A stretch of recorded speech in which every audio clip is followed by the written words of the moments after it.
Oke, katanya semua agama sudah diakomodir karena semua agama menyatakan memang tidak ada yang melegalkan pernikahan beda agama dari seluruh agama itu. Dan itu putusan MK loh, bukan saya. Putusan MK itu perlu saya klarifikasi 2 kali dan itu adalah untuk undang-undang perkawinan.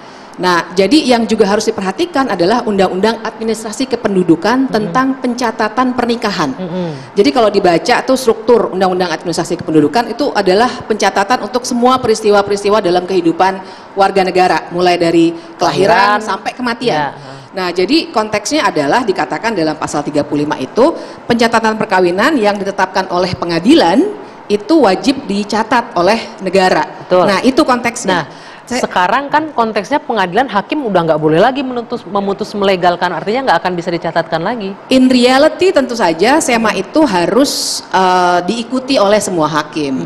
Cuma pertanyaan kritis saya Pak Yandri adalah mengapa sebuah lembaga politik masuk ke Mahkamah Agung meminta untuk dikeluarkan SEMA. SEMA itu maksud saya Mahkamah Agung adalah lembaga yudikatif loh, bukan lembaga legislatif yang membuat undang-undang. Saya nggak pernah mengintervensi Mahkamah Agung, enggak. Oh, 10 Juli bukan intervensi ya Pak? Enggak, bukan. Itu bagian dari cara saya untuk jalur yang benar. Biar pendapat di akar rumput ini tidak liar, Pak Febi. Dan saya benar bertanya ke Mahkamah Agung, kalau bertanya ke BPK malah salah saya. Atau saya berkomentar liar di DPR, saya salah. Jadi saya menyampaikan, saya diskusi. Dan saya nggak pernah harus begini, enggak. Diskusi.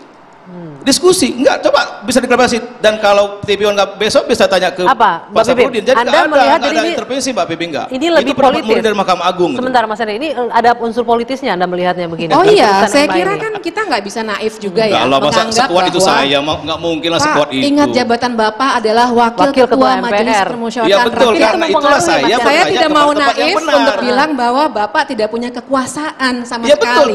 Kalau saya yang berdiskusi, saya yakin Ketua Mahkamah Agung tidak akan menurut wajar kan? Betul nggak Mbak? Oke, iya. Tidak betul dalam konteks intervensi kepada pembuatan sebuah SEMA. Tapi saya berterima kasih kepada Mahkamah Agung yang sudah mengeluarkan surat edaran itu. Berterima kasih banyak. Sebentar, Mas Henry, mungkin ini yang menurut Mbak Bibi, artinya EMA akhirnya mengeluarkan itu karena setelah Mas Yandri datang memberikan penjelasan yang tadi mengakomodir konstituennya, akhirnya saya meyakini yang di Mahkamah Agung itu orang-orang top, orang-orang hebat. Ya, akalnya tidak perlu diragukan lagi, ilmunya sudah mumpuni, pengalaman sudah hebat. Jadi yang saya sampaikan itu kan sebagai warga negara dan sebagai pimpinan MPR, bahwa pendapat saya begini. Ya memang kebetulan saya sejalan dengan surat edaran Mahkamah Agung, ya alhamdulillah. Bukan karena intervensi tadi ya? Ya nggak mungkin lah Mahkamah Agung intervensi. Bunda Neng, haruskah ini nikah beda agama dilarang dan diatur? Tapi nanti dijawabnya Bunda ya, kita harus jeda dulu. Satu saja. Udah. Satu saja. Sebetulnya bukan karena Pak Yandri yang ke sana. Sudah ada Pokja. Sudah ada Pokja yang terdiri dari beberapa majelis-majelis agama. Hanya memperkuat saja. Ya, hanya melengkapi saja. Nah, nanti pertanyaan saya, haruskah nikah beda agama dilarang? Kita jawab nanti usai jeda sesaat lagi di Dua Sisi.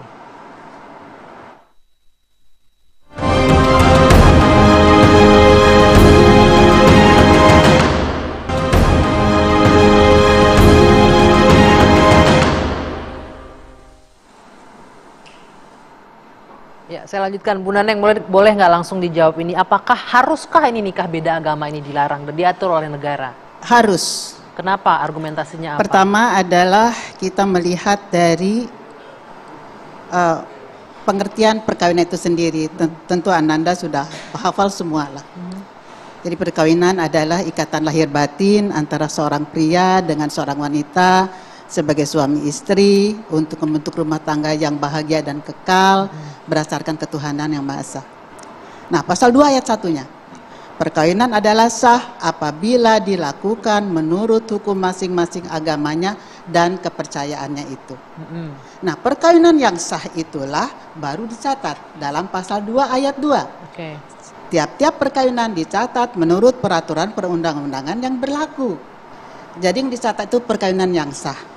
Nah, karena itu kalau melihat dari ada beberapa kawan kita yang mengacu kepada putusan MK nomor 1400 kalau tidak salah tahun 1986 ya Nak Bivitri, tentang kasusnya Andi Fonigani itu sebetulnya maaf saya menyebut pada putusan itu adalah jadi salah satu pasangan itu menundukkan diri kepada agama, kepada waktu itu kantor catatan sipil lah, menundukkan diri pada hukum yang berlaku di kantor catatan sipil, dulu masih disebutnya KCS. Karena itu menikahnya di kantor catatan sipil. Nah kemudian kalau melihat lagi, mungkin kita ke SEMA sekarang. Ke SEMA nomor 2 tahun 2023 itu disebutkan bahwa perkawinan yang sah adalah sesuai dengan pasal 2 ayat 1 yang saya sebutkan tadi, juga sesuai dengan ketentuan pasal 8F dari Undang-Undang Perkawinan. Apa itu pasal 8F? Itu dalam pasal 8 itu mengenai larangan perkawinan. Jadi perkawinan dilarang antara dua orang, tentunya laki-laki dan perempuan. 8F itu adalah mengenai yang menurut hukum agamanya itu adalah dilarang. Oke. Nah ini khusus untuk orang Islam, itu adalah mengacu kemana sih hukum agama dilarang itu. Nah untuk orang beragama Islam di Indonesia, sekalipun KHI itu merupakan pedoman, tetapi hidup dalam masyarakat itu sudah seperti undang-undang walaupun pedoman. Karena itu juga di Mahkamah Agung itu juga sudah merupakan ada buku tentang khusus tentang terkait dengan KHI tersebut, dalam buku 2 tentang pedoman pelaksanaan teknis dan administrasi peradilan agama, mengacunya ke KHI. Di dalam KHI itu kita, kenapa sih perkawinan kok diatur? Nah kalau kita bagi orang Islam, perkawinan itu merupakan ibadah. Ibadah, memang bukan ibadah mahdoh, tapi ibadah ghair mahdoh. Nah hal ini yang tadi yang terkait dengan pasal 2 ayat 1, kemudian pasal 1 dari Undang-Undang Perkawinan. Nah larangan perkawinan yang tadi di dalam pasal 8 huruf F itu ditegaskan di dalam bab 6, kalau tidak salah bab 6 dari KHI itu tentang larangan perkawinan. Dalam pasal 40 huruf C-nya khusus ditentukan laki-laki Islam tidak boleh menikah dengan wanita yang bukan Islam. Dalam pasal 44-nya wanita Islam tidak boleh menikah dengan laki-laki yang bukan Islam. Nah hal itu tentunya kemana itu? Kalau kita melihat dari fatwa MUI baik tahun 80 kalau tidak salah, juga tahun 2005, kalau 81 itu adalah mengenai perkawinan campuran disebutnya sama dilarang. Kemudian tahun 2005 itu kalau tidak salah nomor 5 itu larangan dan hukumnya adalah, mohon maaf tidak maksud menyinggung siapapun, adalah perkawinan antara laki-laki yang bukan Islam dengan perempuan bukan Islam, begitu juga sebaliknya adalah tidak sah. Hukumnya adalah haram. Nah itu berakibat kemana? Nanti ke anak, nanti ke harta. Akan tetapi dalam hal ini adalah ada fatwa MUI juga yang melindungi anak terhadap hal itu. Sebelum kita masuk ke bicara hak anak dan lain-lain, tapi ini kan berbicara warga negara secara keseluruhan, Bu Neng. Artinya kalau secara hukum Islam mungkin sudah linear dengan hukum yang diputuskan MA. Bagaimana dengan agama-agama lain? Tadi disebutkan bahwa ini sebuah kemunduran bagi kebebasan beragama dan negara masuk terlalu jauh karena privat warga negara. Sebetulnya bukan kemunduran menurut saya, karena di sini negara adalah mengajak kepada seluruh bangsa rakyat Indonesia, tiap-tiap rakyat Indonesia untuk taat dan patuh cinta kepada agamanya.